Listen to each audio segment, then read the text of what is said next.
Just close your eyes now and take a long, slow breath. Let your body soften like linen warming beside a hearth. As the candlelight in your mind begins to flicker low, our story tonight begins in a faraway village, a quiet place nestled beneath pale mountains and drifting wood smoke, where the earth is damp with moss, and the air is thick with secrets carried on the wind.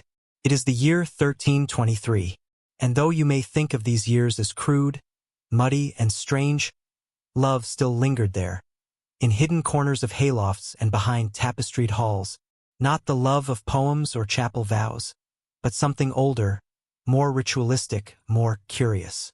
Here, in this particular valley, it was said that a maiden's fertility could be coaxed by sleeping with a stranger on the first frost of spring. No one knew where the belief came from, only that it had been done for generations, and that the crops did seem better after a good year of what they called plow blessing. The custom was whispered, never written, and practiced only by those brave or lonely enough to test its blessings. In a low-beamed hall warmed by peat fire, sat a woman named Elsbeth. She was not quite young anymore, but not yet weathered either, the kind of beauty that made men forget their oaths, and women sharpen their glances. By candlelight, she wove dried nettle into red thread, winding it around a sprig of rosemary. This too was custom, a charm for attraction. Red thread, nettle for virility, rosemary for remembrance. She would hide it beneath the rushes of her chamber that night, and the one who found it would lie beside her till dawn. Elsewhere in the village, the men drank ale sweetened with anise, their lips loose with talk of the blessing night. They spoke boldly, but when the hour drew near, their eyes shifted nervous, hungry, unsure if they would be chosen, or if their names had already been whispered into charms like the one Elsbeth wove. You see, medieval life was full of hardship. Hard beds, hard bread, hard winters, but there was softness too. Moments where flesh met flesh not out of duty, but because of belief. A strange kind of sacred that didn't come from a church, but from the quiet heat of human touch. In the town of Kregel in Austria it was recorded, though the record was burned later, that unmarried girls would wash their hair in moon-blessed water, then place slices of apple beneath their pillows to dream of the man they'd marry. And if a girl dreamt of a priest or a monk, she was said to be marked by fire, and would be pursued relentlessly. Elsewhere in France, in the town of Lusamet, it was once believed that kissing beneath a hawthorn tree on Beltane night would bond two souls for life, not in marriage necessarily, but in something older, a flesh oath. A promise whispered in the dark that neither would name, but both would honor. And when the church tried to outlaw it, the trees were burned in secret moonlit raids. But new ones were always planted. Always. Can you picture it? The night air humming with insects and secrets. The smell of sheep's milk soap and sweetgrass woven into skirts. What if you were surrounded by women like that? Women who knew the old ways, who smiled like they were carrying spells between their lips. In a town not far from where Elsbeth lived, they still practiced trial by linen. A bridal bed would be blessed with herbs, and in the morning, inspected by the older women of the village for signs of truth, not love, not pleasure, but blood, sweat, and scent. And yet, many young couples learned how to trick the linens. Rooster's blood, a bite to the inner thigh, perfume made from crushed orchid and vinegar. Because even then, even in a world where marriage was transaction and women were weighed like livestock, they still wanted something real. They still longed for that flutter of fingers brushing under a shared blanket, of breath tangled in breath. So many of these customs were built on myth. But myth has power, doesn't it? Especially when it wraps around your body like wool in winter. Now, back in Elsbeth's hall, the candles have burned low. The rushes have been scattered just so. And outside, the wind carries the scent of lavender and loam. One by one, the men begin to wander, guided not by logic, but by the hope of being chosen, of being wanted. She does not call out. She does not open her door. But the one who finds the charm will know. He will lie beside her, and they will not speak. Their bodies will talk in heat and rhythm and small, trembling motions. And in the morning, if the oats grow tall and the bees return to the hive, the village will say. The gods are pleased. And what of you? What if your name had been tied into the charm? Would you walk the dark village, heart thumping, mouth dry, seeking her door in the shadows? The wind hushes now. Let it brush softly through your thoughts. As we close this first chapter in our strange, silken journey through the most bizarre, tender, and forgotten customs of medieval Europe, the sun rises slowly over the thatched rooftops of Elsbeth's village, casting long, golden slivers of light across the fields still glistening with dew. The wind carries the faint scent of lye soap and barley, the ordinary signs of waking life, but beneath the routines, something still lingers from the night before. The charm was taken, the bed was warmed, and Elsbeth, with her hair braided in 3 strands for luck, smiles softly in her sleep. No one speaks of what happened, and yet, eyes linger longer in the square that morning. A man with straw in his hair avoids the gaze of his brother's wife.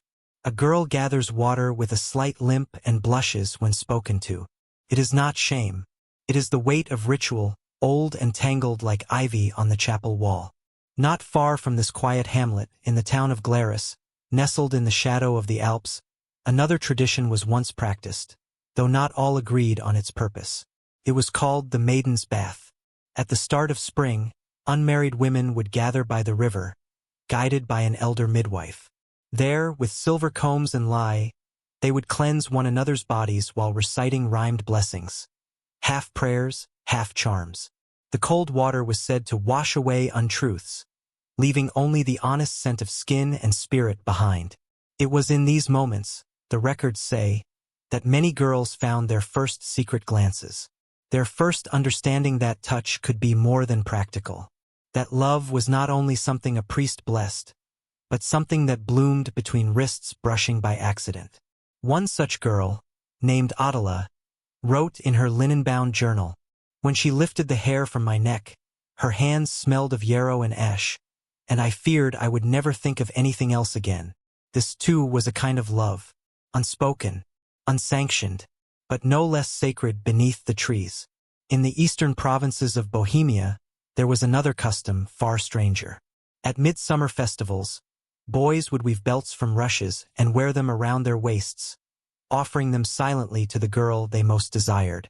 If she accepted, she would wear the belt around her thigh that night, and in the morning, she would tie it to the door of her family's stable, a quiet sign that a union had occurred.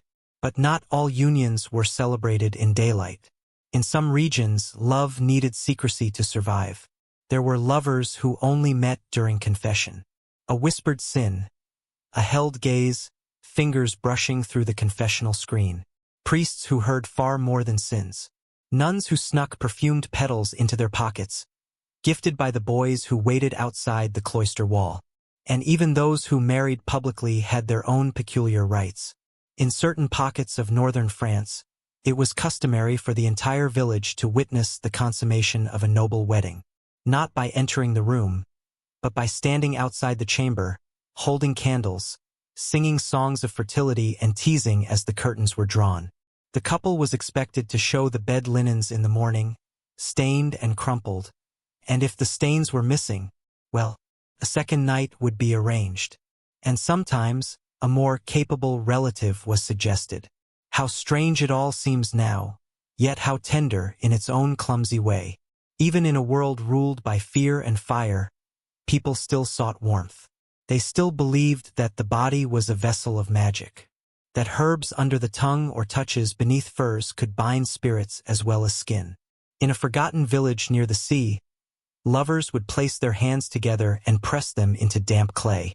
The imprints were dried in the sun and buried in a secret grove. If the clay cracked, it meant their bond would not last the winter. If it remained whole, they were free to lie together without wedlock, at least until the next full moon. What if you were there, wandering among the candles and laughter of Beltane night, a belt of rushes in your hand? Would you dare to offer it? Would you search for a red thread charm tucked beneath the hay? The village by the hearth still holds its breath. Elsbeth wakes slowly, her fingers tangled in linen. She presses them to her lips, smiling at the memory, whatever it may be. There is no shame, only softness, only warmth. And far away, in another century, you listen from the quiet of your own room, imagining clay presses, river-slick limbs, nettle charms, red thread, and pale wrists doused in rose water. You let yourself drift, because even in the strangeness, the secrecy, the broken rules and quiet hungers of that time, there is something familiar, something timeless, a flicker of longing beneath everything. Now rest. Let the hush of haylofts and hawthorn groves wrap around your thoughts, the warmth of medieval firelight on bare skin, the cool breath of moss and mead, the scent of lavender oil pressed into wrists. And sleep, while the world turns slowly beneath stars that once lit all these strange, beautiful rituals. The wind shifts over the fields once more, rustling through wheat stalks not yet ripe, whispering against the stone walls of cottages that keep centuries of secrets. In the stillness before dawn, the world feels suspended, like breath held just before a kiss, a time when customs stir beneath the surface, and the old ways wake again. Some of the strangest traditions were never written in books. They lived in the quiet exchanges of glances across markets, or the hush of words spoken into dark braids by firelight. In a village near Bruges, it was once believed that braiding a lover's hair was more binding than a ring. Each loop and twist was a silent vow, a spell of intimacy. If the braid came undone during sleep, it meant the bond was incomplete. So many stories linger in the braids of women now long gone, silken strands that once carried longing, tucked away behind veils or under wimples. One tale tells of a weaver's daughter who braided her suitor's name into her own hair using thread from the loom. She let no one touch it, not even the priest on her wedding day. When asked why, she only smiled and said, "He's already in me." Elsewhere, in Saxony, young lovers would whisper riddles to one another in public, coded declarations disguised as play. Each riddle had layers, some sensual, some suggestive, some so old no one remembered their origins. The trick was in how the other answered. A clever reply meant the feeling was returned. A pause or a too serious tone was the end of the game. These riddles were often passed down from grandmother to granddaughter, hidden in the middle of spinning songs and herbal chants. Imagine a woman standing by the fire, spinning flax, her lips parting to sing. I have no key, yet I open at night. I house no flame, yet I warm every light. What am I? Her lover, across the hall, answering only with a glance, a raised brow, and a slow smile. The answer, of course, was a bed. What if you were part of that game? What if you had to win your way into someone's arms not with force or gold, but with cleverness, with mystery, with imagination? Would you rise to it? Would you dare whisper riddles in a hall full of watching eyes? Back in Elsbeth's village, things move on quietly. Though the charm is gone, and her ritual fulfilled, the hush between her and the visitor who took it remains. They do not speak of it. They pass each other near the well like strangers, their fingers never brushing. But some nights, she dreams she can still feel the warmth of his hand beside hers. And when she stirs in the dark, she presses her palms to her belly, wondering. The village midwife, too, has customs of her own. When she suspects a union has occurred, ritual or not, she leaves a small gift outside the woman's home. A dried thistle tied with black string. It is not a warning. It is a blessing of sorts. A wish for health, protection, and secrecy. In many places across medieval Europe, intimacy was deeply linked to luck. Fishermen in the Nordic fjords believed that lying with their wives before a voyage would draw the sea spirit's favor. But if they left a woman unsatisfied, storms would rise to punish them. So they learned. They listened. They took their time. Isn't that a thought worth carrying with you? Further south, in the sun-warmed hills of Tuscany, a vineyard kept a peculiar rite. Each spring, lovers would write the name of the person they desired on the back of a fig leaf, then press it between two stones beneath the oldest grapevine. If the leaf remained intact until harvest, the lovers would drink wine together from a single goblet, watched by the whole village. And if the leaf withered, well, the wine would be poured out in silence, and the pair would part without a word. It was a quiet way of letting fate decide. A ritual soaked in time and fruit and silence. Can you feel it? The weight of the goblet, the eyes watching, the choice in your chest, drink or let go. The customs were not all sweet, but even the darkest ones carried a strange, sleepy rhythm. In parts of Eastern Europe, a bride was expected to weep for 3 days before her wedding. Her tears were seen as a gift to the gods, proof that she understood the gravity of leaving maidenhood behind. But sometimes the tears were real, and sometimes they were for someone else. And yet, within those tears, a kind of freedom, a final goodbye whispered into linen, a love buried beneath embroidered veils and salt-stained sleeves. We return now to the candlelit halls of memory, to spoon-givers and riddle-singers, to threads braided into hair, to footsteps soft as moss, to the quiet ache of rituals done in secret, for love's sake and no one else's. Let the images drift around you like wood smoke, slow, curling, fading, the fig leaf between stones, the comb sliding through perfumed hair, the soft hush of whispered riddles by firelight. Close your eyes if they haven't closed already, and sleep inside the strangeness of it all, where nothing made sense, but everything had meaning. Night settles again over the fields, and the village returns to its quiet breathing. Chickens rustle softly in their wooden coops. A single candle burns in the window of the midwife's cottage, flickering low as she grinds fennel seeds into oil, believed to stir warmth in a cold heart. It is a practice passed down, woman to woman, for centuries. Customs like these were everywhere in medieval Europe, tiny rituals stitched into daily life, often forgotten by the scribes and scholars, but remembered by those whose lives were measured by hunger, seasons, and yearning. In the small port town of Estella, nestled along the Camino de Santiago in northern Spain, there lived a tradition known simply as the offering. Once a year, during the feast of Saint Felicity, young men would kneel at the feet of the woman they most admired and remove their boots, symbolically placing themselves at her mercy. The woman, in turn, would gently brush the dust from his soles and, if she approved, place a single grape between his lips. It was not a vow of marriage. It was something older, a promise for the summer of tenderness, of shelter from loneliness, of something warm to press against during long golden evenings. And should their hands happen to entwine beneath the table at the harvest feast, no one dared speak against it. Even farther east, in the woodlands of Moravia, lovers would craft sleeping bundles, small sacks filled with soft straw, sage, and slips of linen scented with sweat and resin. These bundles were exchanged in secret, often with no words, only a look. They were carried tucked close to the body, and slept beside at night, said to bind dreams together. Imagine such a thing, your dreams twining with another's like ivy around a spindle, their breath echoing yours, even while miles away. Would you find them in the woods come morning?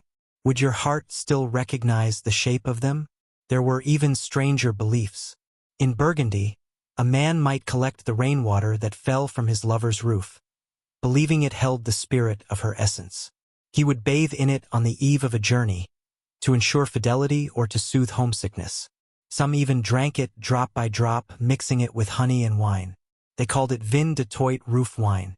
And in the borderlands between Flanders and the Holy Roman Empire, it was said that women who wished to remain irresistible would never let their reflection be seen in still water. If they did, they believed it would capture their desire and freeze it, making them cold to the touch. So they bathed at night, lit only by the flicker of rush lamps, their skin glowing soft and amber in the haze. You can almost hear the water lapping gently, the rustle of linen sliding from shoulders, the hush of giggles echoing against the bathhouse stone. Would you peek through the steam? Would you kneel beside the bath and whisper your name into the mist?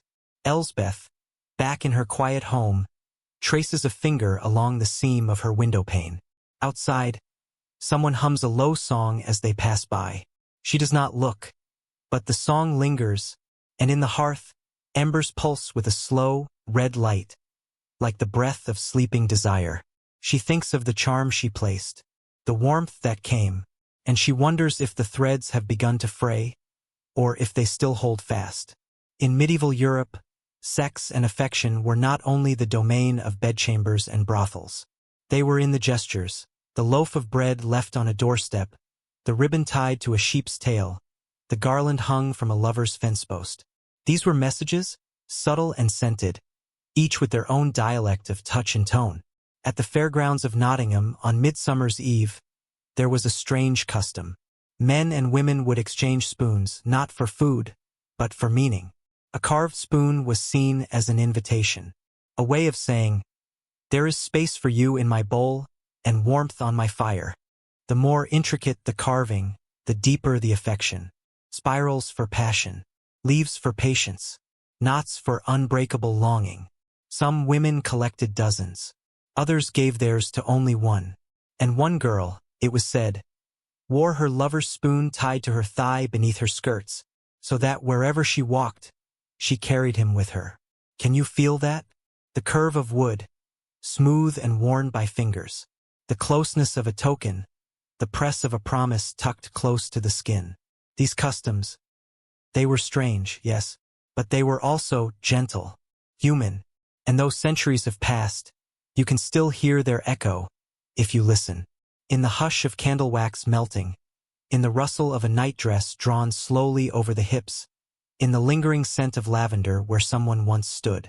Let your thoughts drift there now, to that place between dreaming and memory, where roof wine and sleeping bundles still exist, where love was both a spell and a superstition, and everything smelled like smoke and roses and damp earth. Let your breath soften now, like the folds of velvet warmed by firelight, as we drift further into this forgotten world, a world where desire took the shape of rituals, and love was rarely named aloud, but always understood. In the Baltic port towns, nestled between fog and salted wind, there was a practice known only as mirror binding. A woman seeking a lover would polish a small shard of silver-backed glass, whisper his name into it, then wrap it in rabbit fur and bury it beneath his doorstep. If he dreamed of her 3 nights in a row, it meant the bond had taken.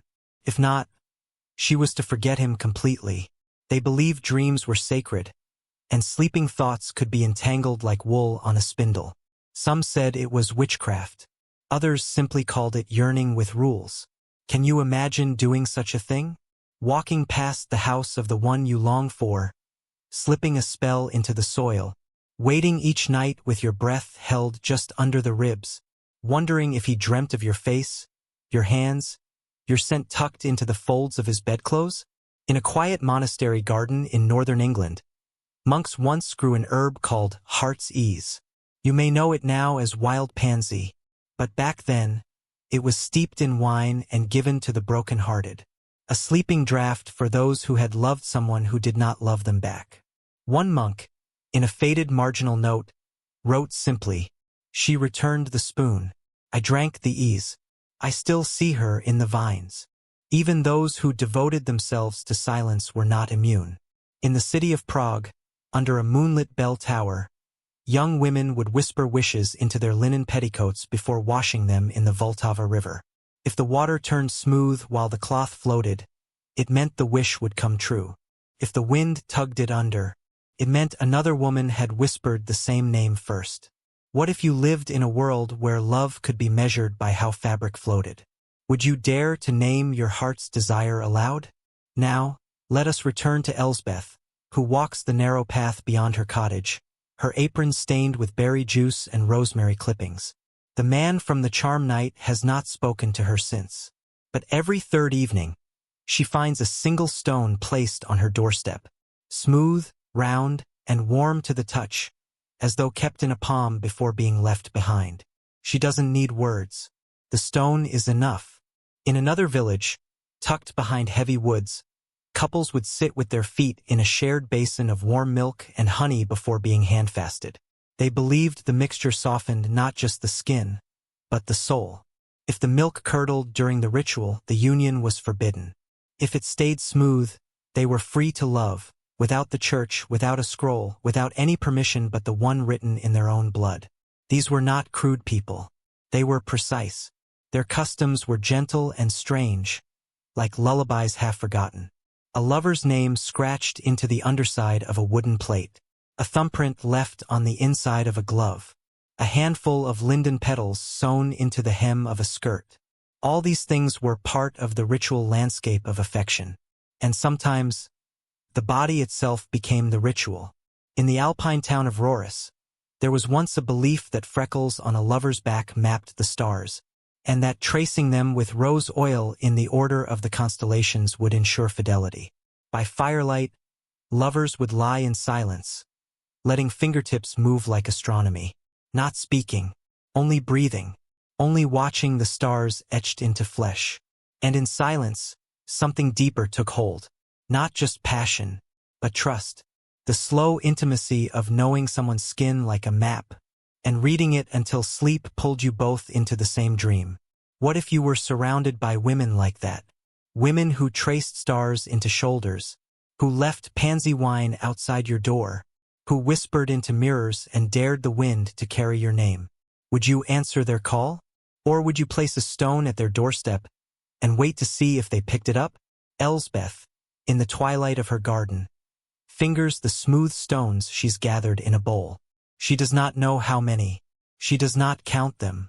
But each night, when the moon is high, she places one beneath her pillow, and her dreams are quiet and warm and full of voices that never speak aloud. Let yourself rest inside this dream now, wrapped in warmth, in whispers, in the soft, secret customs of a world that never made it into the history books. Let the mirror fall quiet. Let the river water still, and let your breath move like rose oil across starlit skin. You're safe here. You are seen. You are remembered. By midsummer, the days had grown long and honey-colored. The air hung thick with the scent of crushed clover, horse sweat, and the tang of fermented apples from the open barrels behind the tavern. Every surface seemed to hum with heat, the earth swelling with ripeness, and with it, the village's thoughts turned, almost involuntarily, toward the body. In the south fields, boys stripped to their waists to stack hay in tall, leaning towers. Their backs shone with effort, skin dusted with gold and straw. Girls gathered nearby to bring cool water from the stream, but lingered longer than necessary. One of them dropped her linen kerchief by accident near a rake. No one spoke, but all understood. It was during this time that another old rite stirred. One not mentioned in the bishop's records, but passed quietly through generations of milkmaids and stable hands. They called it straw judgment. Each girl who had reached her 15th summer would lay down a bundle of hay in the orchard at dusk. Hidden inside, a trinket of her choosing, a carved wooden charm, a lock of hair, a dried blossom pressed flat as parchment. That night, boys would walk alone, their bare feet silent in the grass, and choose one bundle at random. Whoever's token they found, they would visit her window in secret, not to speak, not to touch, just to watch the candle flicker and leave behind something of their own. A piece of leather, the clasp from a tunic, even just a thumbprint in clay. These exchanges, silent and symbolic, would build through the season. And when harvest came, a girl would gather the items she'd been gifted, and if her heart stirred for one of them, she'd bind his token to her braid and wear it to the end-of-season dance. Those who saw it knew. That was her choice. Not all girls chose. Not all boys were chosen. But the ritual made space for longing, and for hope, and for something sweeter than rules. There were no punishments, only waiting. In the western provinces of Bretagne, there existed a legend of the Shadow Veil. It was said that, once in her life, a woman could take a lover without consequence if she wore a veil woven from flax and moonlight, dyed with the juice of blackberries and sage. The veil made her identity hidden, but not from spirits, only from men. She would enter the forest with it draped over her face, and if a man met her gaze through it, he would be unable to speak her name for one full season. But he would remember her, and he would ache. Many doubted this was ever real. But still, pieces of blackberry-dyed linen have been found buried in mossy hollows, wrapped around stones shaped like hearts, sealed with thorns. There were people who believed, even in the towns bound tightly to the church, like those ringing the Rhine, Where stone cathedrals scraped the sky and penance was carved into every doorway, there were still rituals carved into the everyday. Widows would drop sprigs of rue into holy water. Apprentices would slip pressed violets into the pages of hymnals. And there was a practice, largely ignored by priests, of writing love confessions as psalm glosses. Tiny notes scrawled in the margins of sacred texts, coded with poetry and symbol. One preserved book tells the story of L, a baker's son, who wrote to M beneath the Latin prayers, "You are my bread, and I will rise if you touch me." That note, in red ink, sits beside a passage about daily labor. No one knows if M ever read it, but the ink has not faded.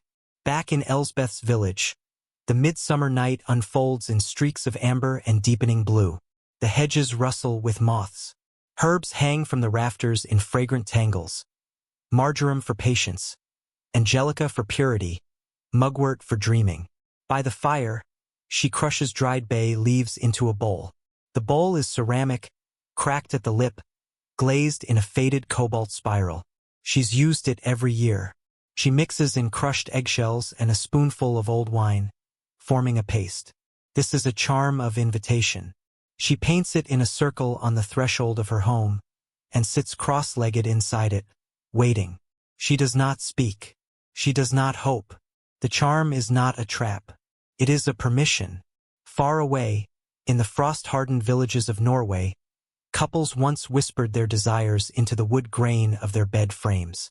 The bed, they believed, could carry secrets, and if it creaked in agreement, their union would be blessed. In one preserved home in Vestfold, a beam was discovered covered in tiny carvings, mostly flowers, but between them, pairs of initials, symbols of fertility, and even anatomical sketches scratched with shy but urgent hands. Desire, it seems, always found a way to speak. Even if it had to hide inside wood, inside veils, inside bundles of hay or ribbons of hair. And what of you, if you stood in a field of half-lit straw bundles, heart loud in your chest, would you reach down and choose one? Would your fingers tremble as they closed around the ribbon inside? Would you wait until nightfall, creeping to her window, candlelight spilling through slats, her shape moving behind the glass? Would you leave her something of yourself? Because that is what these customs offered. A chance to be known not in public or ceremony, but in private, wordless ways. Ways that only mattered to two people, and to no one else. The wind rises from the south that evening, stirring the long grasses with fingers that seem to whisper secrets back into the hills. A light rain begins to fall, warm and soft, barely enough to wet the skin, just enough to awaken the scent of time and old earth. Elsbeth does not retreat indoors. She lifts her face to the drizzle, breathes in deeply, and lets her shawl fall from her shoulders. For it is said in her grandmother's tongue that rain during a woman's longing makes the soil fertile. Not the soil beneath one's feet, but the soil within. Old words, old superstitions. She doesn't know if they're true, but she believes in the power of letting the sky touch you when your heart is full.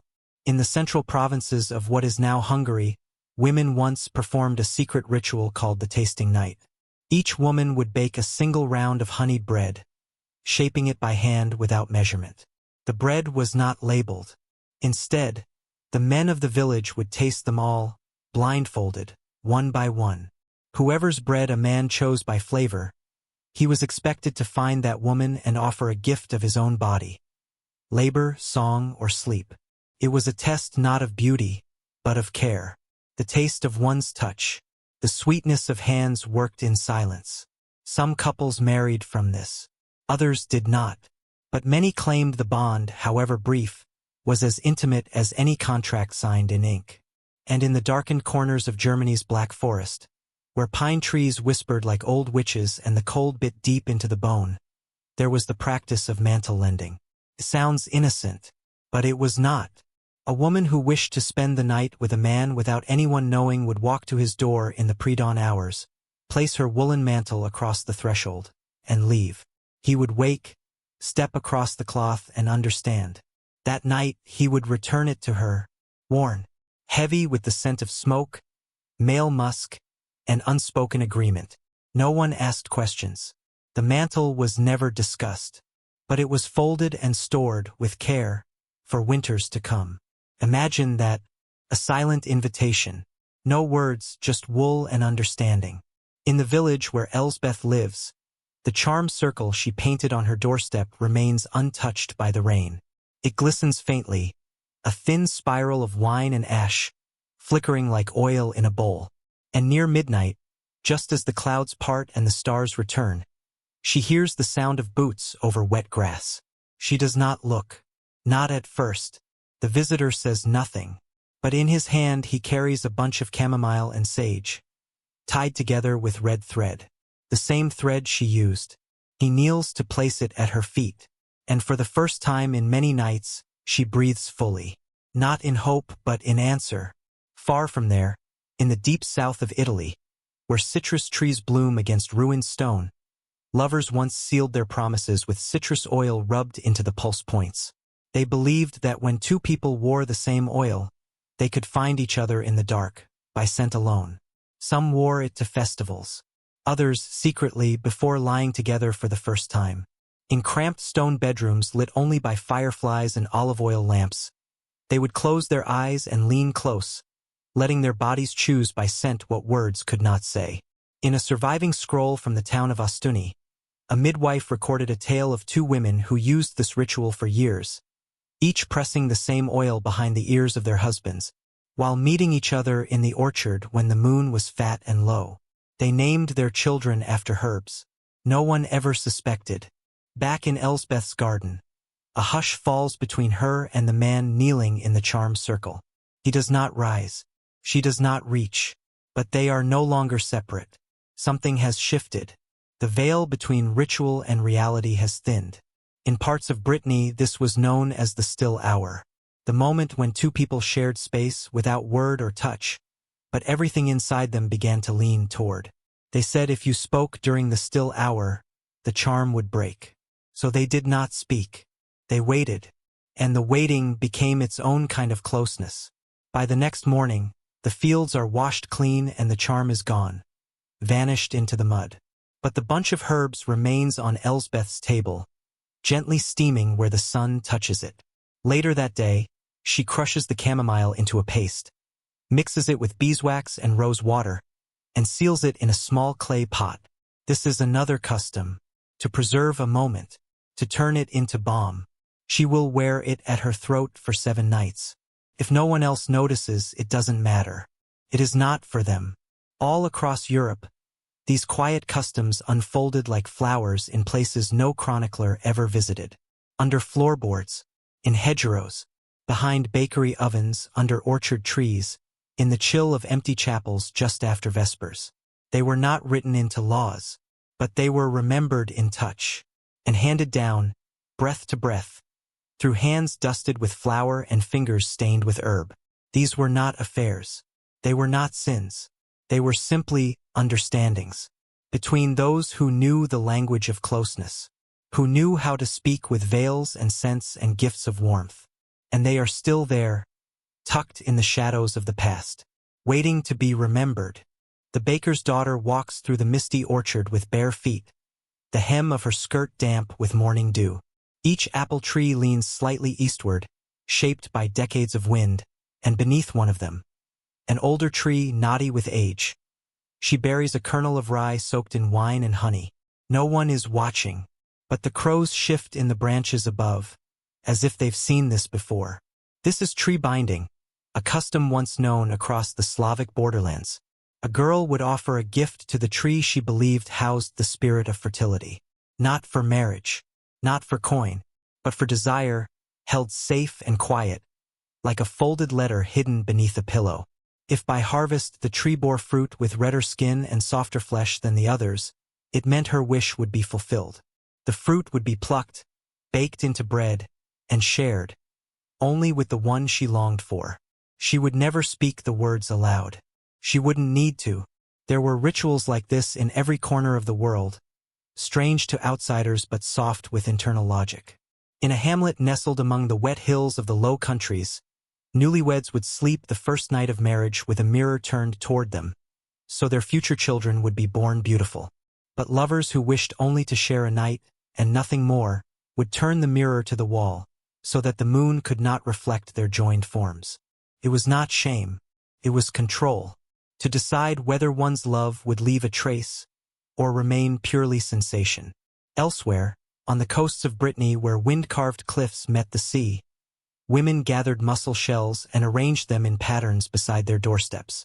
Each pattern, spirals, stars, circles, had meaning, an invitation, a boundary, a question.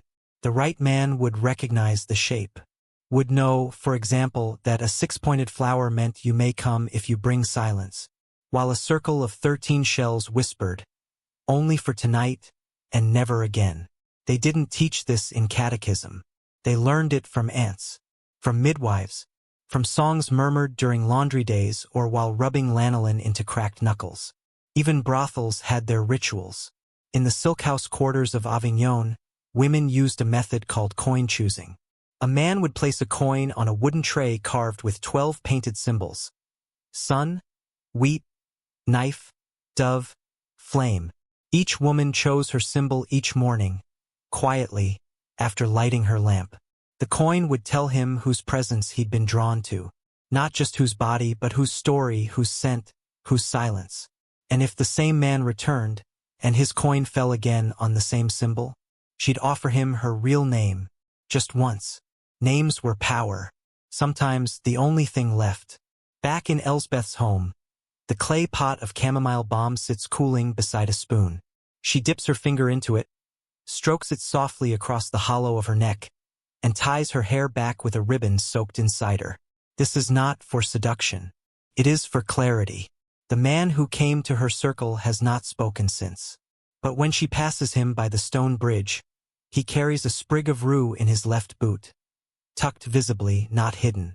That too is a message. They say in the hill monasteries of Gascony, lovers would send each other feathers. Not just any feathers, goose quills trimmed to write with, wrapped in thread the color of the sender's eyes. If the feather was used to write a letter in return, the bond was sealed. If it was returned untouched, the longing was allowed to fade. One woman, the records say, collected 9 such feathers from the same man. She never replied, but she kept them in a carved wooden box beside her bed until she died. In the ruins of an abandoned stone church, deep in the forests once bordering the Danube, there was found a scrap of parchment hidden beneath the altar. It bore a single phrase in ink so faded it could barely be read. I dreamed you wore nothing but my shadow. There is no name, only the trace of someone who knew how to ache. And perhaps that is the truest thread of all these customs. Not the rituals themselves, but the ache within them. A shared ache, carried through centuries, pressed between the layers of silk, stitched into the edges of shift dresses, murmured in the spaces between supper and sleep. Not every ritual led to coupling. Some were simply ways to say, I see you, to say, I carry your scent in my hands, to say, we are bound if only for a breath. And what if you lived there, in that village of veils and cider and shell spirals?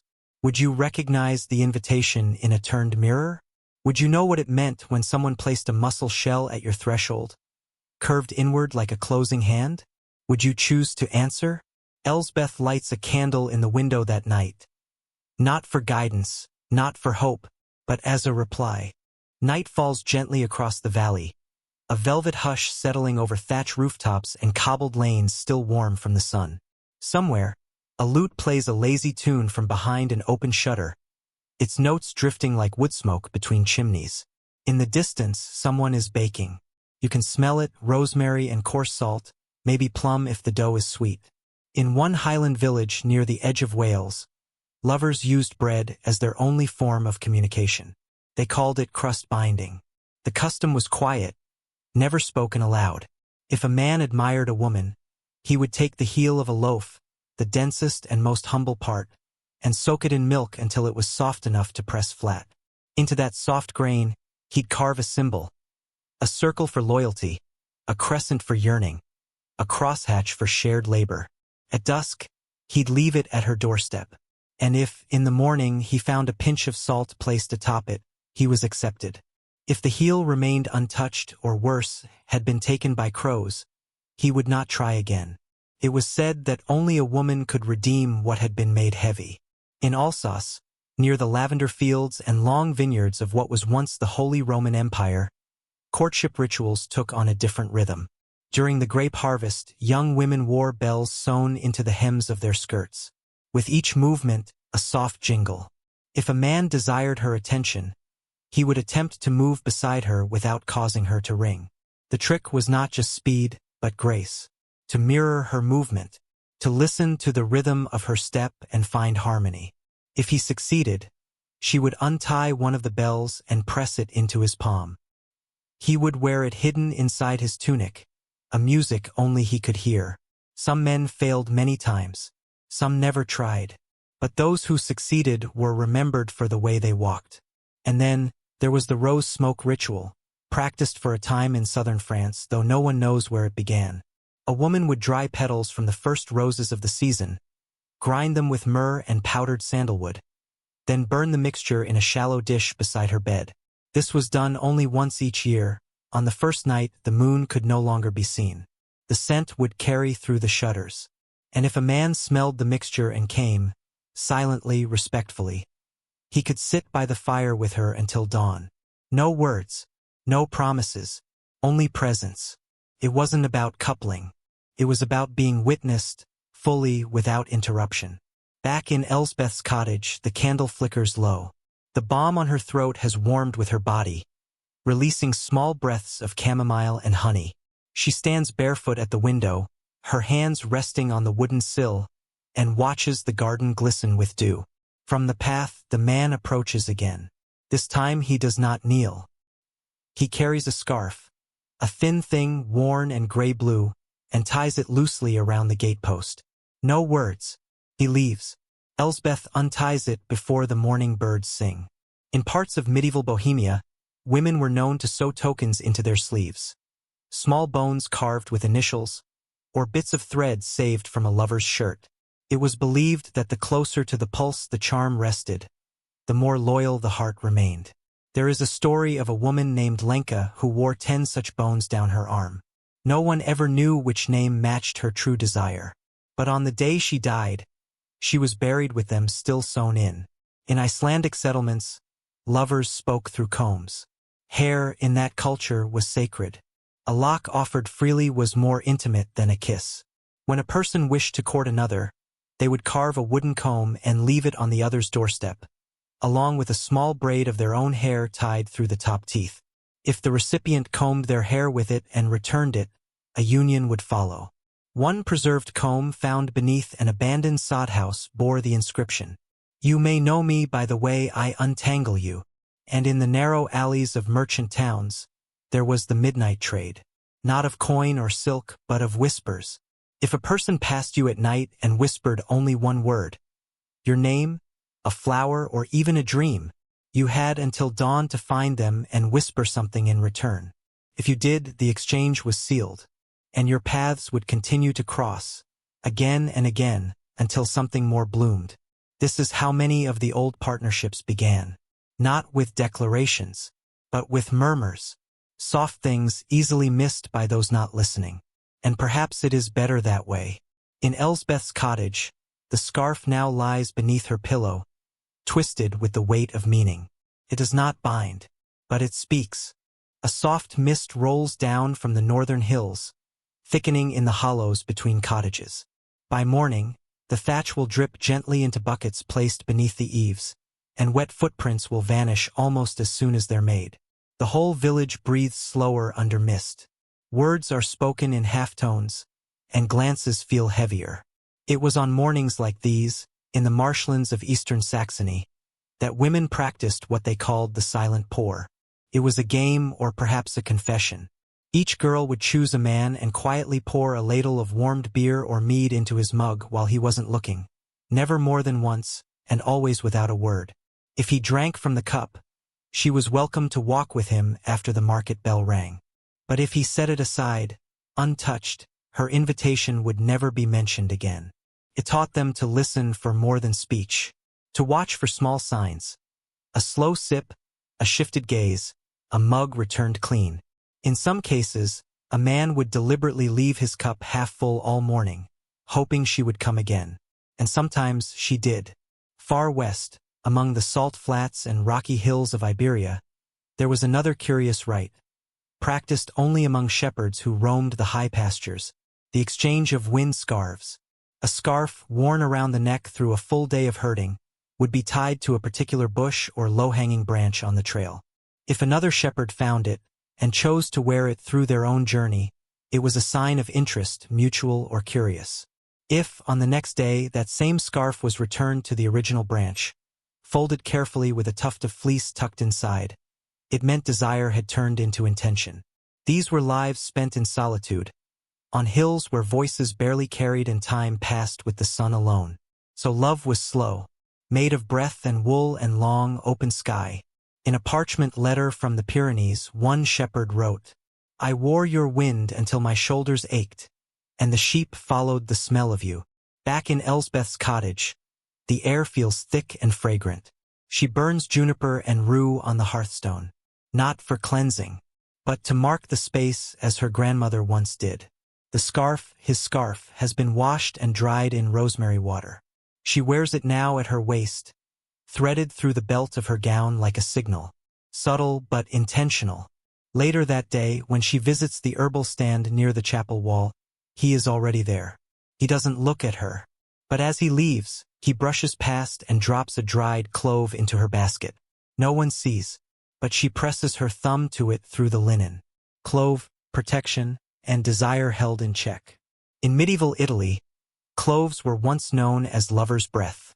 Courtesans would chew them before entering a chamber, believing their scent made the body irresistible and the voice smoother than wine. Letters between lovers often ended with, "I send you the breath of my mouth, wrapped in spice." Sometimes, a single clove would be left between bedsheets as a promise. Other times as a memory. In a Florentine journal, one merchant recorded, "She left no note, only the clove. I have not aired the room since." And across the windswept isles of Scotland, where gorse and heather painted the hills in swells of violet and gold, women kept lovers' thimbles, tiny pewter tokens hidden in sewing boxes. When a man gave his shirt for mending, she would prick her finger once and let a drop of blood stain the inside seam. It was said to bind the fabric to her longing. He would wear it without knowing, but might dream of her all the same. Clothes carried more than warmth. They carried the scent of hearths, the shape of shoulders, the residue of touch. And in such things, many romances were wrapped and unfolded, quiet as breath in a cold room. Elsbeth returns home with the clove in her pocket. She crushes it gently with the back of a spoon, mixes it into honey, and stirs the paste into a pitcher of warm cider. She does not drink it. She sets out 2 cups on the table, just in case. And when dusk folds itself into the trees, and the crows settle on the fence posts, the door opens with the faintest creak. He does not speak. He smells the clove, and he sits. They drink together in silence. The cider was not strong, but it was warm, the sort of warmth that traveled slowly through the chest and made the fingers lazy. Outside, a moth thudded softly against the windowpane, drawn to the glow inside the cottage. Inside, Elsbeth and the man sat close enough to hear each other's breathing, yet far enough that no part of them touched. Not yet. There was a silence between them now. But it was a full silence, the kind that expands instead of collapses. She placed a 3rd cup on the table and filled it too. Not for drinking, but for offering. This was her choice. In the highlands of Croatia, women would sometimes present a 3rd cup of wine at the evening table. One for herself, one for her guest, and one for what they called the future joining, a ritualized acknowledgement that their paths might entangle. It was not a promise. It was not a request. It was permission for the air to grow thick between them. If the man drank from the 3rd cup, he accepted the tension. If he didn't, it would be poured out by dawn and never spoken of again. Elsbeth's guest reached for the 3rd cup. He lifted it slowly, holding her gaze just once, then drank. In the world of peasants and hearthkeepers, of market stalls and sheepfolds, gestures mattered more than words. Touch was sacred, not because it was forbidden, but because it had to mean something. In the blacksmith quarters of Liège, lovers exchanged iron rings not worn on fingers, but hung discreetly from cords around the neck. Each ring was hammered with an imperfection, a deliberate dent, a scratch, a symbol pressed in with a nail. The ring was not to display ownership. It was a secret, a talisman worn close to the heart, often tucked beneath wool or flax. If two people wore matching dents, they could find each other even in darkness. There is an old smith's account. She wore the dent I struck into the left side. In the dark, I touched it with my lips and knew it was her. In Elsbeth's hearthroom, the air rippled faintly with the scent of spiced cider and burnt herbs. She lit another candle, this one not for light, but for warmth. Its wick was braided from her own hair, trimmed last midsummer and sealed in beeswax. A spell of memory, an anchor for what was about to begin. Her guest noticed the candle but did not ask. Instead, he took the empty cup and turned it upside down, letting the last drop fall to the stones. That, too, was a gesture, an unspoken saying, "Let this moment settle." In the forests of Moravia, couples used to press wildflowers between their bare palms, then bind their hands together with linen soaked in rose water. If, after a full hour of quiet together, the petals left a mark on both their palms, it was said their bodies would never forget one another, even if they never touched again. One village midwife kept dozens of such pressed petal prints in her ledger, offered by those who had once lain in her birthing bed. Each was dated, annotated only with initials. Some of the prints bled with color even years later. Desire, after all, was not always fire. Sometimes it was ink, pressed deep, unfading. Elsbeth stood now, slow and steady, and opened the small chest beside the hearth. Inside, a comb carved from cherry wood, a spool of red thread, a folded cloth embroidered with the letter E in sage-green silk. She placed the comb on the table. She handed him the thread. She did not unfold the cloth. This was her lineage, her own ritual, drawn from dozens of remembered acts, passed down through her body, not her books. He understood. He wound the thread twice around his wrist and let it hang. Not a binding, but a link. And then, only then, did their hands touch. Palms meeting, roughened by work, stained with lavender oil and garden soil. Her thumb traced the base of his finger. He did the same, mirroring. They did not rush. In their world, haste broke meaning. But this was a gathering of intention. Outside, the wind had quieted. Even the moth had ceased its fluttering. The fire crackled softly in its stone cradle, throwing amber shadows across the plaster walls. In faraway convent towns, it was said that firelight revealed truth, that lovers lit no candles for brightness, but for the shadows they cast upon skin. To trace the contours of another's body as if reading an illuminated manuscript. Slowly, reverently, letter by letter. One abbess wrote in secret, "I watched her shadow move upon my chest like a psalm." Elsbeth's guest rose then, moving to the other side of the hearth, and sat beside her, not across from her. Their shoulders brushed, not on purpose, but not by accident either. The touch was quiet, not insistent, not claimed, just presence. The warmth of another life near enough to feel, but not yet fully known. Elsbeth didn't look at him, not yet. Instead, she dipped a cloth into the bowl of cooled cider, wrung it gently between her fingers, and placed it across the backs of her hands. It was an old method, used in her grandmother's time to calm the pulse before closeness, to slow the body down so one could feel fully. In the northern provinces of medieval Poland, women were known to carry chilled stones beneath their aprons before a lover's visit. Not for modesty, but to remind themselves to begin in stillness, to cool the fire before they let it grow. It was believed that anything too fast would vanish by morning. Desire, they said, should be coaxed like cream from milk. Warmth added slowly, stirred with care. The man beside her did not reach for her hand. He simply waited. In their world, waiting was not a hesitation. It was a form of respect, of depth. Outside the window, the moon had slipped free from the clouds again. Its silver shape was soft as lamb's wool, And somewhere in the orchard, a fox barked once, sharp and lonely. In the wood and mortar villages of central Austria, it was said that if a fox barked on the night of a joining, it meant the two were well matched.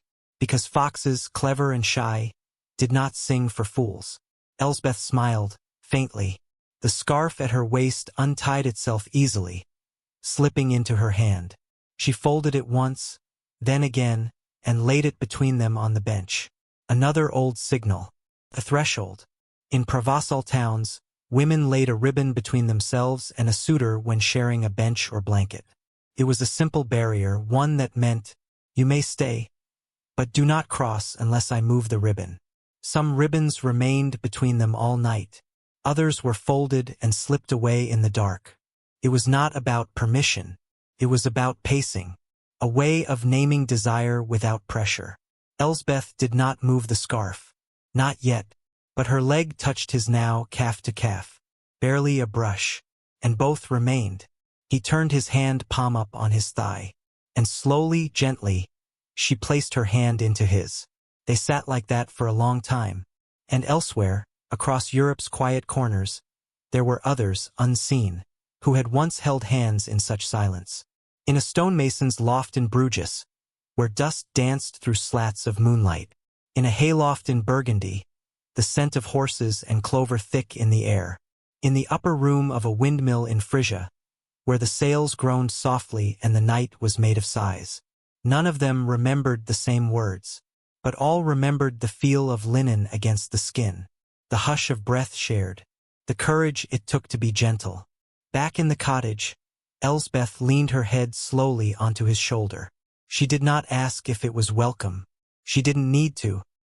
He turned slightly, and his jaw pressed into her hair. Not tightly, just enough. The fire was low now but not out. The candle, the one with the hair wick, burned steadily, its flame sharp and clean. No smoke, only amber glow. In the hilltop villages of southern Bavaria, a candle that burned without flicker during a shared night was called a true wick.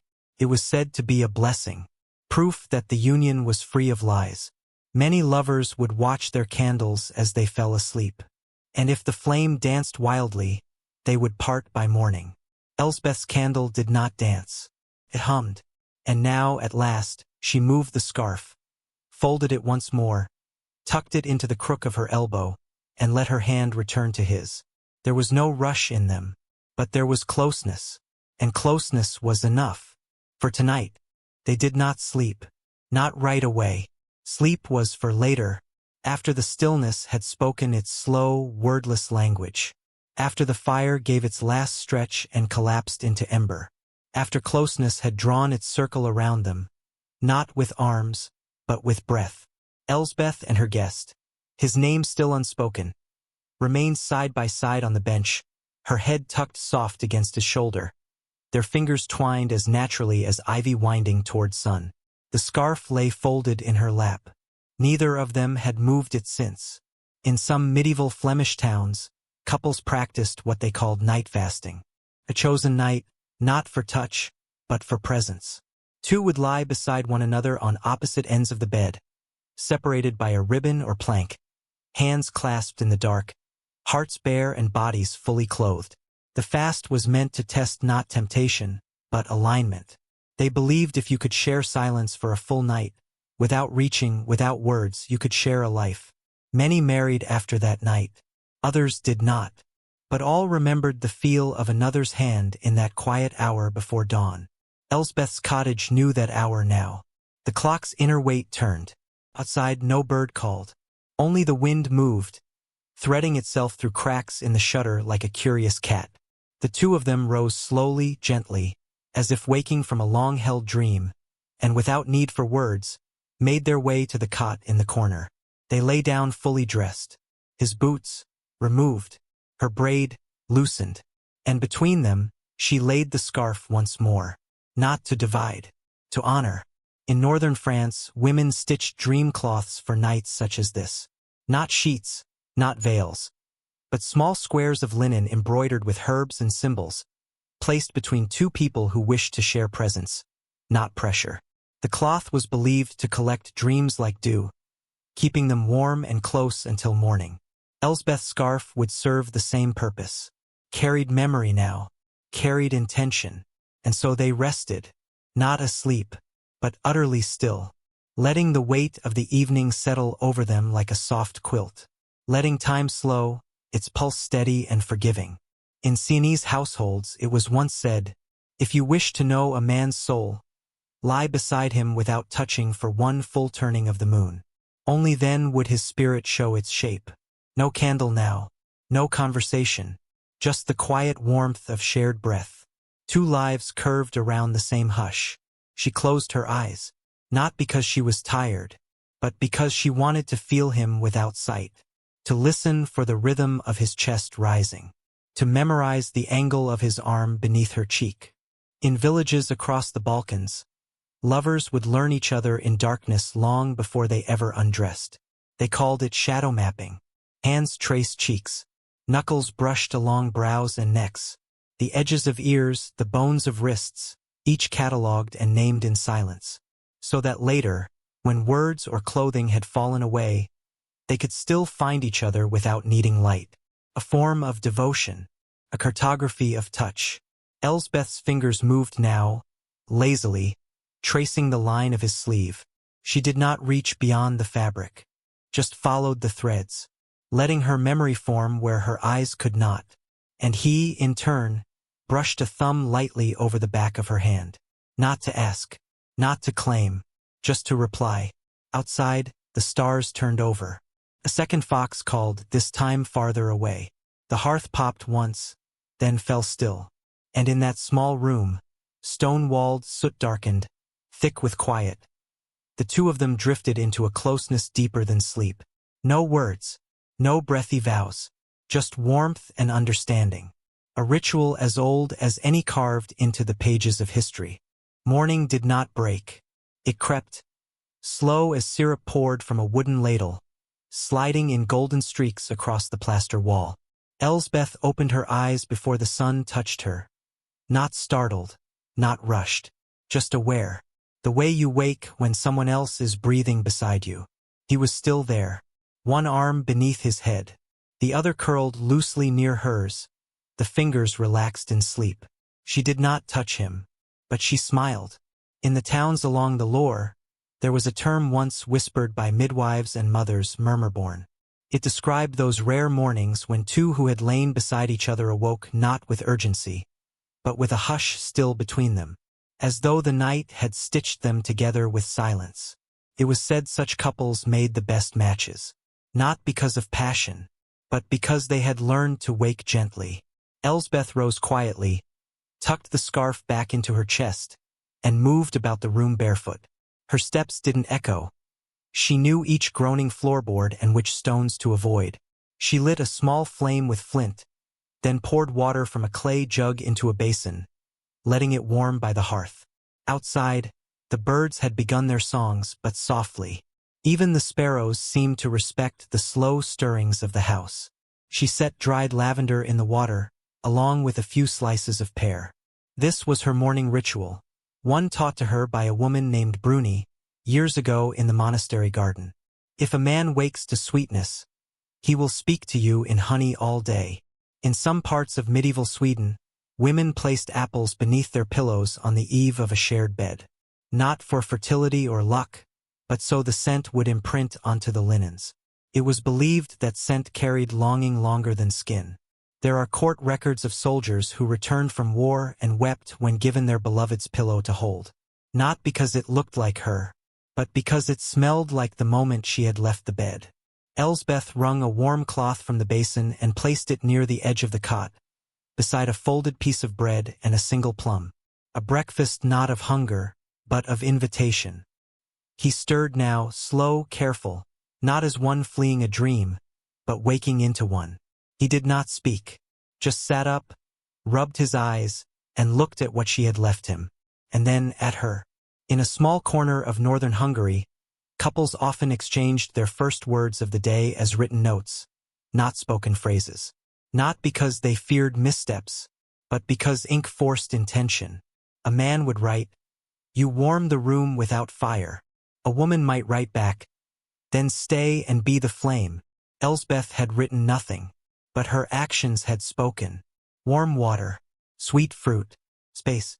He smiled only briefly, but it was the kind that reached the eyes and then dropped again like a feather landing. They ate in silence, save the soft pull of bread crust between teeth, the quiet sip of tea from clay cups.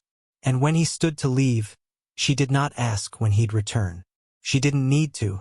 In the textile guilds of Bruges, women used to tuck a single thread from their work into the sleeve of a man's tunic, hidden, small, meaningless to others.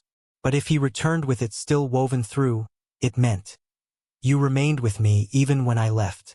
Before stepping through the door, he reached into his coat and removed something small. Folded cloth, bound with twine. He placed it on her table, nodded, and walked into the light. She waited until the shadow of him had gone, then untied the twine. Inside, a thimble, iron, with a single groove across the top. Her breath caught, not in surprise but in recognition.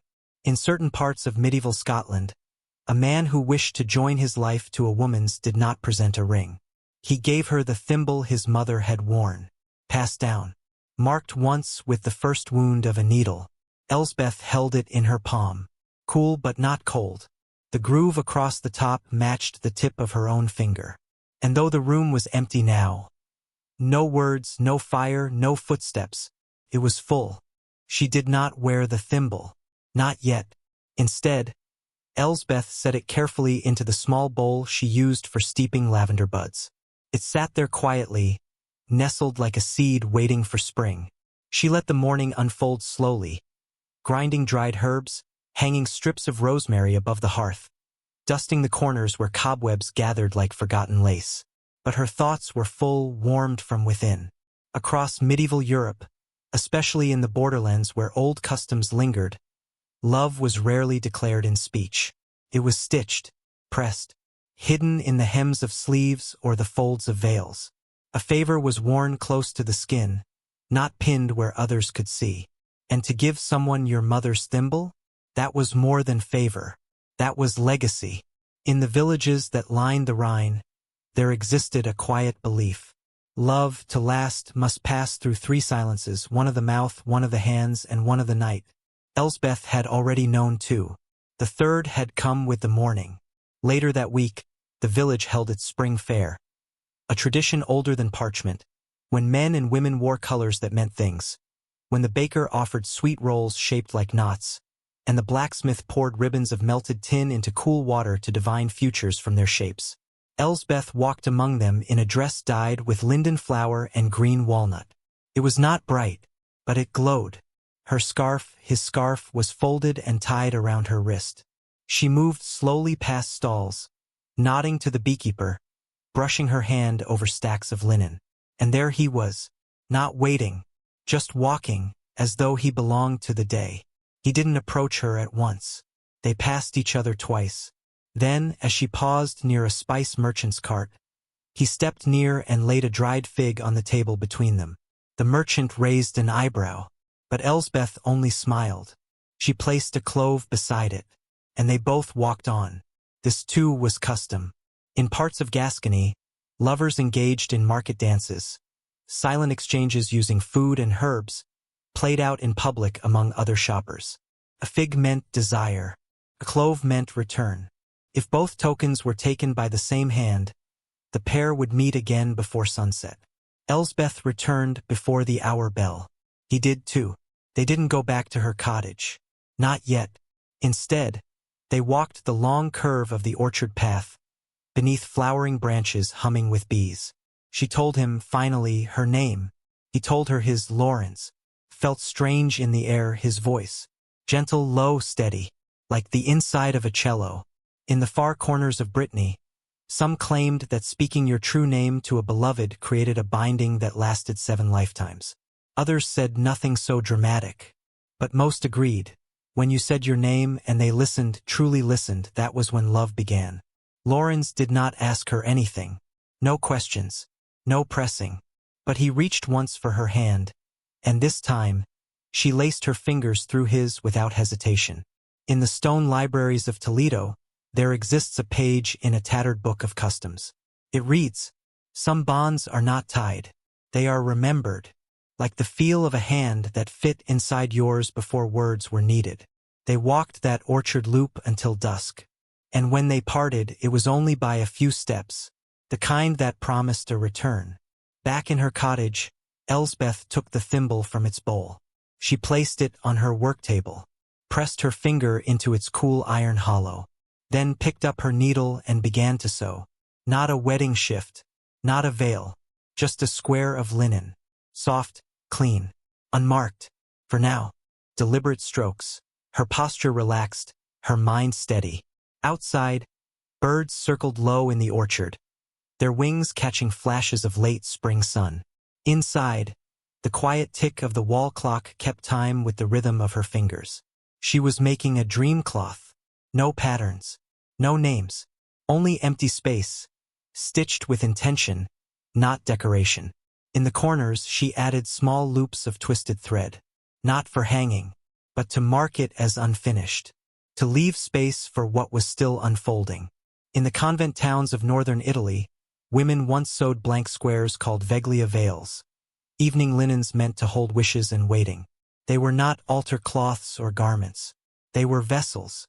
It was said that the most powerful ones bore no symbols at all, only the touch of the maker's hand.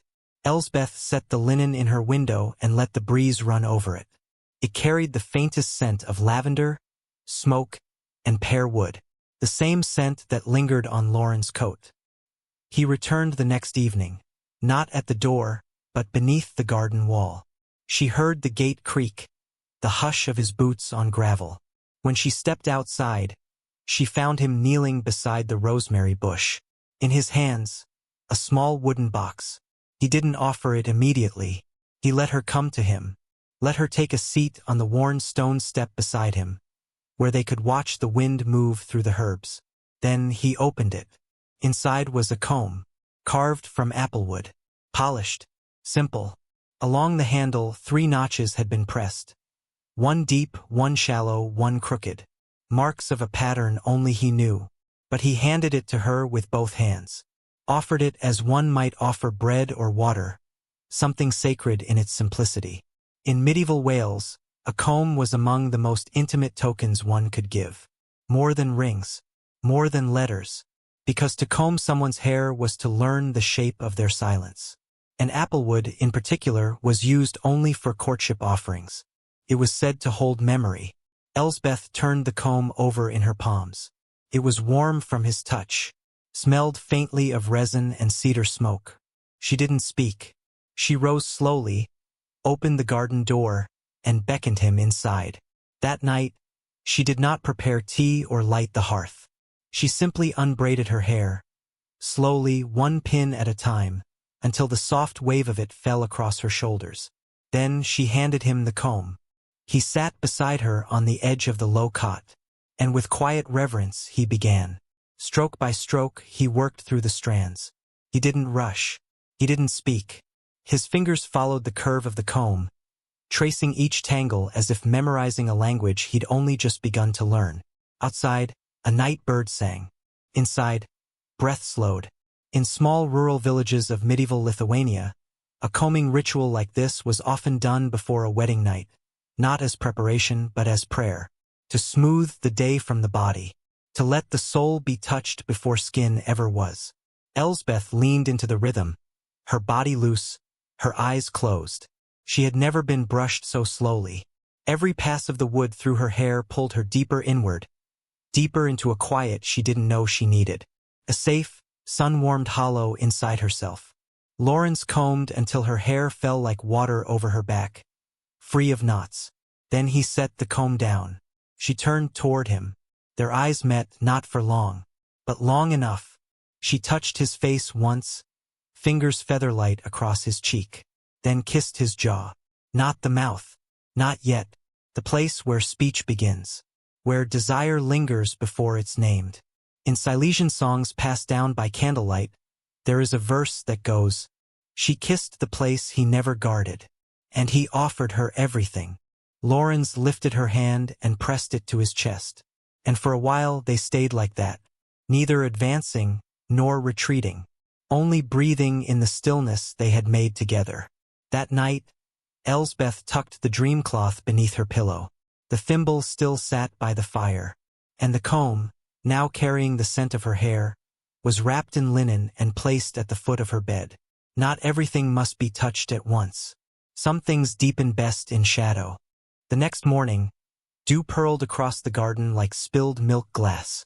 Elsbeth stood barefoot on the worn flagstones, her toes warmed by the sun rising between the plum trees. She held a small bundle wrapped in linen, the dream cloth, now embroidered with a single green leaf in one corner. No initials, no hearts, just the leaf. In medieval Bohemia, young women stitched symbols into private linens to mark the stage of a courtship. A leaf meant beginnings. A flame meant readiness. A knot meant shared fate. The cloth, once empty, now carried its first quiet truth. She placed it in a carved wooden box beneath her bed, beside 2 spools of thread and a dried braid of her mother's hair. Some things were never spoken aloud, but they lived, safe and tucked into corners, as offerings to time. Lorenz arrived near midday. He carried no box, no gift, only his presence, and in it an invitation. They did not speak much that day. They didn't need to. Instead, they gathered kindling together. She watched as he tested the branches for dryness, snapped them clean between his fingers, dusted bark from his palms. It is an ancient intimacy, this doing quiet work in shared space, making something together from small, ordinary acts. In the salt towns of Aragon, couples often performed still vows, not spoken but enacted. They would cook a meal side by side without speaking a single word, or patch a roof, or mend a net. If, by the end, nothing had frayed, no anger, no impatience, it was considered an omen of lasting love. By dusk, the hearth in Elsbeth's cottage glowed bright and crackling. She prepared soup with lentils and crushed garlic, sprinkled with thyme. He sliced bread, careful not to tear the crust. They ate in the warm silence. Later, Elsbeth unwrapped the comb and offered it back to him. But Lorenz shook his head gently and placed it beside her on the table. "Keep it." His eyes said the rest. In Transylvanian villages, it was believed that objects, once shared in tenderness, kept memory alive between 2 people no matter the distance. They were called breath keepers. A locket, a sash, a carved spoon. The comb was now hers, but also theirs. The fire burned low. Elsbeth brought the thimble to the table and placed it between them. Lorenz looked at it, then at her. She turned her palm up, open. In one smooth, deliberate movement, he set the thimble on her palm and curled her fingers over it, then kissed the top of her hand. In 14th century Moravia, this gesture, a kiss upon a closed hand, was a private vow. It did not bind them in the eyes of others, only in their own. They did not undress that night, but they lay together beneath the quilt she had stitched last winter, their bodies pressed close beneath layers of wool and memory. And still they moved slowly. Touch came in glances, breath shared across collarbones, fingers tracing each other's arms, backs, ribs, careful, reverent, curious. In a quiet farmstead journal from 1321, a widow once wrote, "The first man who touched me with wonder instead of hunger. I married him without a priest." That night the wonder was real. They explored with hushes, with patience, with the kind of sacred slowness that turns time to honey. And still the dream cloth remained folded beneath the pillow. And still the candle burned evenly, without flicker. They moved only as far as both could breathe, not beyond.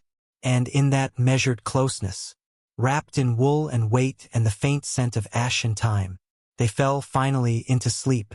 Not lovers, not yet, but something older, something deeper, like a seed held in warm hands, waiting to bloom.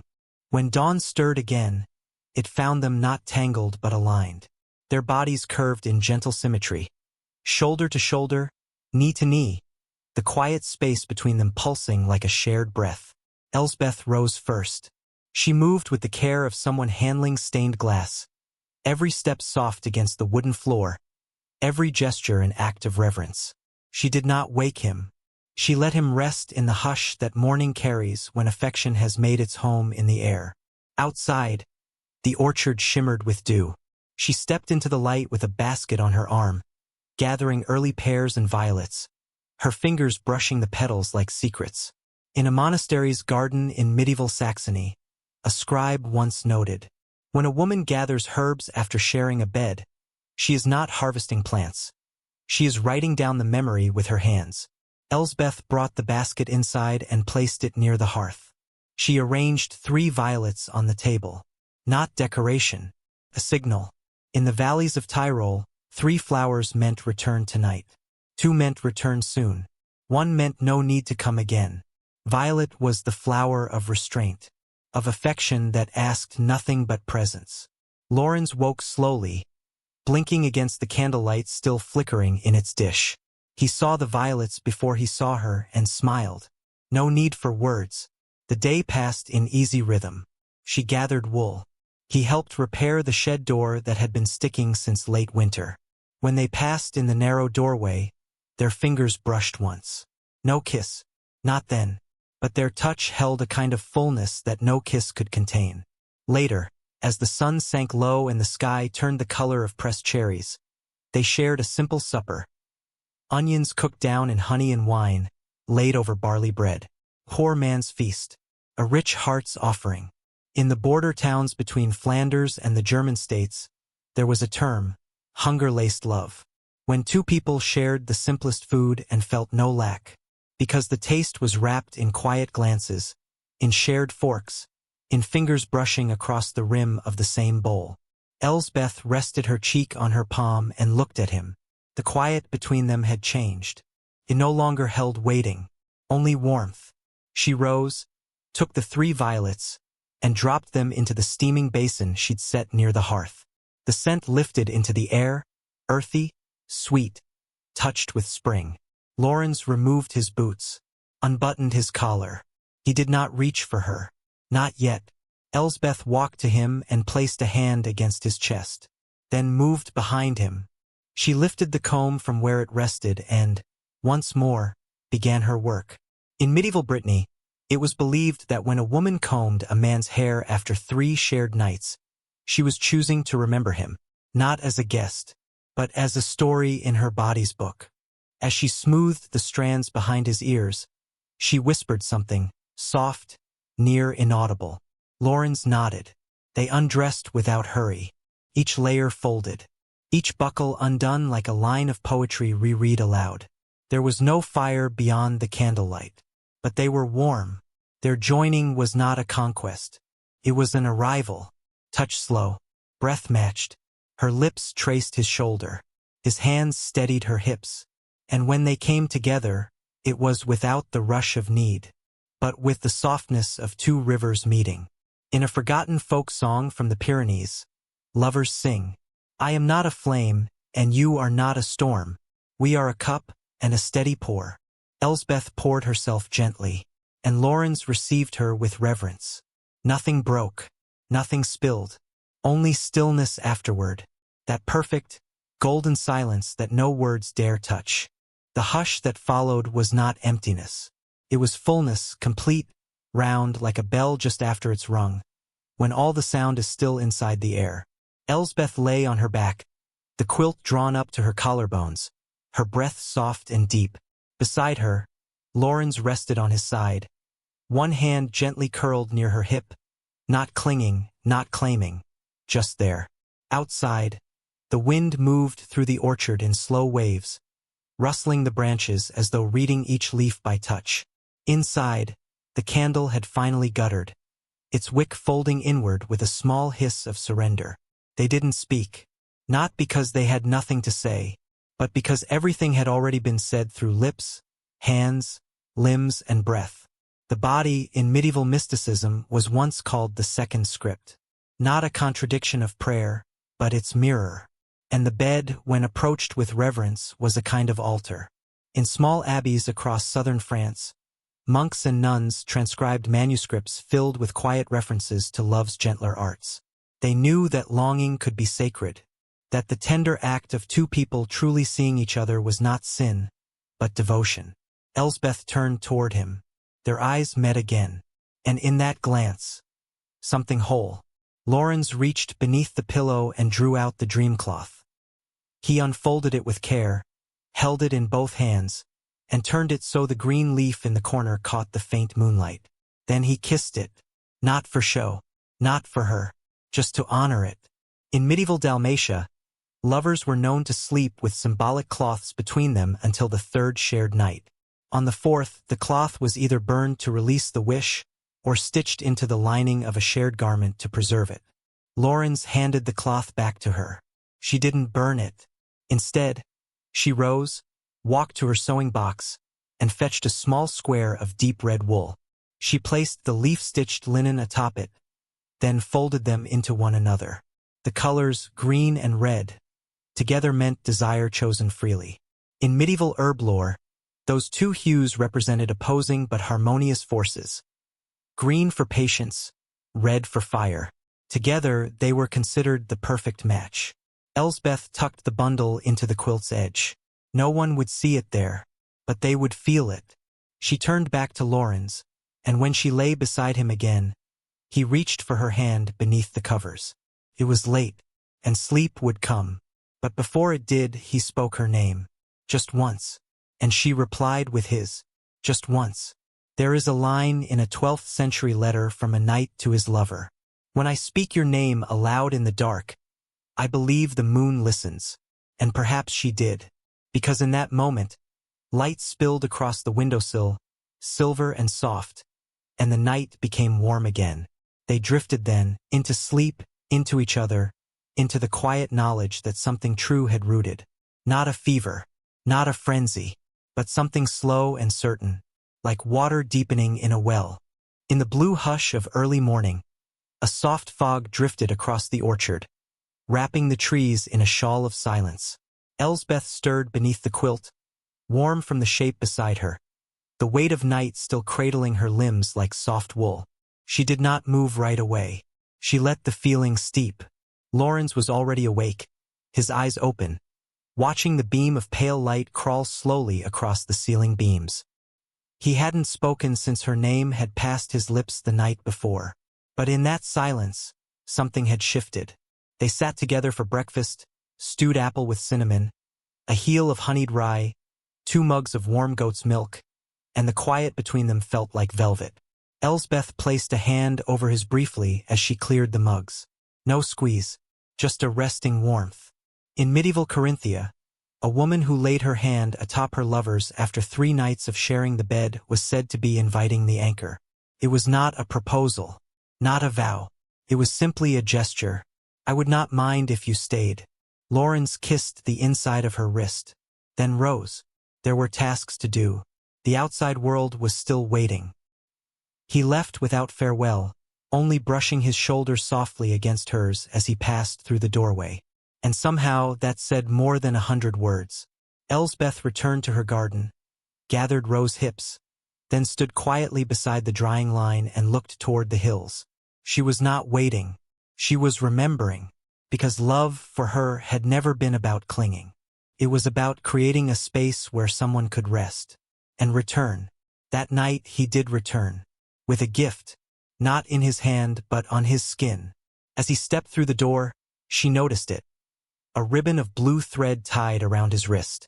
In medieval Burgundy, a man would wear his lover's thread or ribbon for 3 days and nights to carry her breath with him. It was believed to soften his voice, steady his hands, and protect him from temptation. She did not ask him why. She simply untied it for him when he sat down. She placed it inside her sewing box beside the red and green cloth. She was collecting their story now in threads. Later that night, they sat on the floor by the hearth, sharing slices of plum and soft cheese. No need for ceremony, only nearness. Lawrence reached for the comb again, not to use it, but to turn it slowly between his fingers. Elsbeth watched him, and then, quietly, took the comb and began again. This time, when her fingers passed through his hair, they slowed at the base of his neck. She bent to kiss the spot there, soft, barely touching. In medieval Andalusia, women called that place the threshold, the meeting point of thought and touch. A kiss there was not passion, it was recognition. He turned, kissed her forehead. Then they lay down together, not with urgency, but with certainty. And the flame in the candle held steady, tall and still, as though blessing the room in golden breath. Their lovemaking that night was different. No longer exploration, it was return. Each stroke and movement like remembering something long forgotten, like waking up into the body they already knew. There is a forgotten passage in a 14th century Irish tale. They knew each other not like new lovers, but like old forests meeting at the root. And so they did. After they did not speak. But Lawrence took the dream cloth from the windowsill and laid it flat between them, then placed his hand over hers. Not clasping, just covering. And that was all. The room was whole. The night was full. And nothing else was needed. By now, even the neighbors had stopped wondering.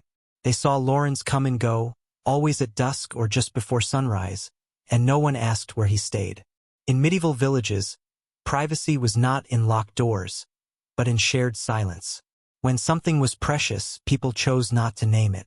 Elsbeth no longer waited for him because he always came, and when he didn't, she felt him in the room anyway. The comb resting on the mantel. The thimble now resting on her smallest finger when she worked. The soft square of linen, stitched again, this time with a second symbol. A flame, beside the green leaf. In medieval Prague, when two lovers embroidered together, it was believed each stitch held the breath of its maker. If the cloth was kept near the skin during sleep, their dreams would grow toward each other like vines finding sun. Elsbeth often woke before Lawrence. And when she did, she would simply watch him sleep. Watch how the light kissed the curve of his shoulder, how his fingers curled like ivy tendrils around the blanket. Once, she whispered, "You feel like something I've always known." He didn't answer, but in his sleep he smiled.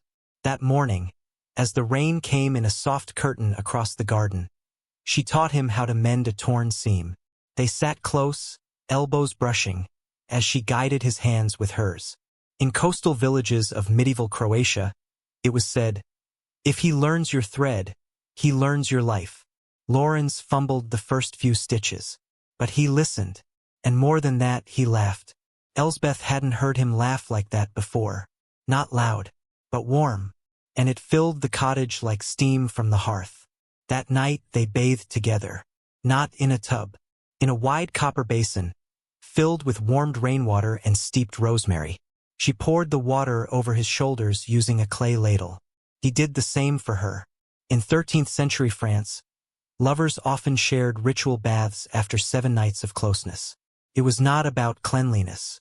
It was about rhythm, about offering your body again but gently, about starting fresh without stepping back. Elsbeth closed her eyes as he ran a linen cloth along her back. Not in hunger, but in gratitude. Later, as they sat drying by the fire, she handed him a jar of salve, melted beeswax, rose oil, and crushed sage. He massaged it into her shoulders, his thumbs working slowly beneath her collarbones, her neck relaxing under his hands.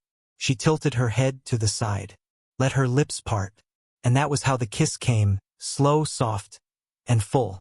Not the first, but the first that made the room feel like it had no corners. Only circles, only light. They made love again, but this time, even slower. No fire, no edge, just warmth, like lying in a sunlit field, letting the sky kiss every inch of your skin. They breathed each other in. They moved like waves. And when they came to stillness, they did not part. They simply rested. In a soft French ballad passed from village to village, a woman sings, "We did not marry with gold or with vow, but with breath shared beneath the brow. And that is why we lasted." Elsbeth traced her finger down the bridge of Lauren's nose, then over his lips, then back to her own. He closed his eyes, and they slept, not from exhaustion, but from peace. The days that followed unfolded not like chapters but like woven cloth. No sharp beginnings, no dramatic ends. Only texture, color, warmth. Elsbeth and Lawrence lived softly into one another, in gestures more than declarations. They moved in rhythm, her needle, his hands, her garden, his quiet repairs. Meals were shared, sometimes in silence, sometimes with stories whispered like wind through tall wheat. Once, she fell asleep with her head on his lap as he read to her from an old book of saints. And though he stumbled over the Latin, she never corrected him. In the hills of medieval Austria, it was believed that love had 3 phases: the watching, the warming, the weaving. Elsbeth understood now that they had entered the 3rd. One night, as summer leaned heavily against the stone walls and the windows were thrown wide, she placed the folded dreamcloth in Lauren's hands. He looked down at the symbols now stitched across it. The green leaf, the red flame, and now, in the bottom corner, a circle, threaded in gold. He didn't ask, but she said softly anyway, "This is not a wedding cloth. It is a remembering cloth. I want to remember all of this." He nodded, and then he did something simple, almost absurdly quiet. He took the thimble she always wore from her finger, turned it once in his hand, then gently slipped it onto his own smallest finger. It didn't fit. That wasn't the point. In the countryside near Ghent, thimbles exchanged between lovers were sometimes buried under doorsteps to bless a shared home. But others were worn, out of place, to show the world, "I belong somewhere, even when I'm not there." Lawrence wore it until morning.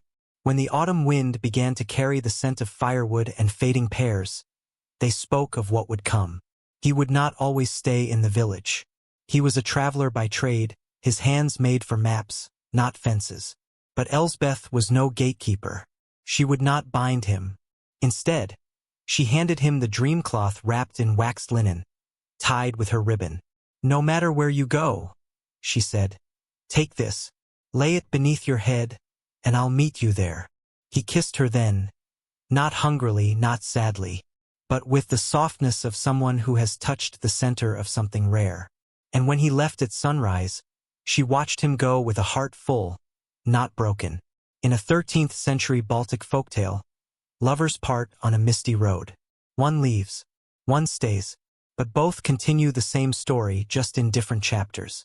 Elsbeth returned to her garden, to her wool, to her herbs, but nothing was missing, because something had been given to her that no season could undo.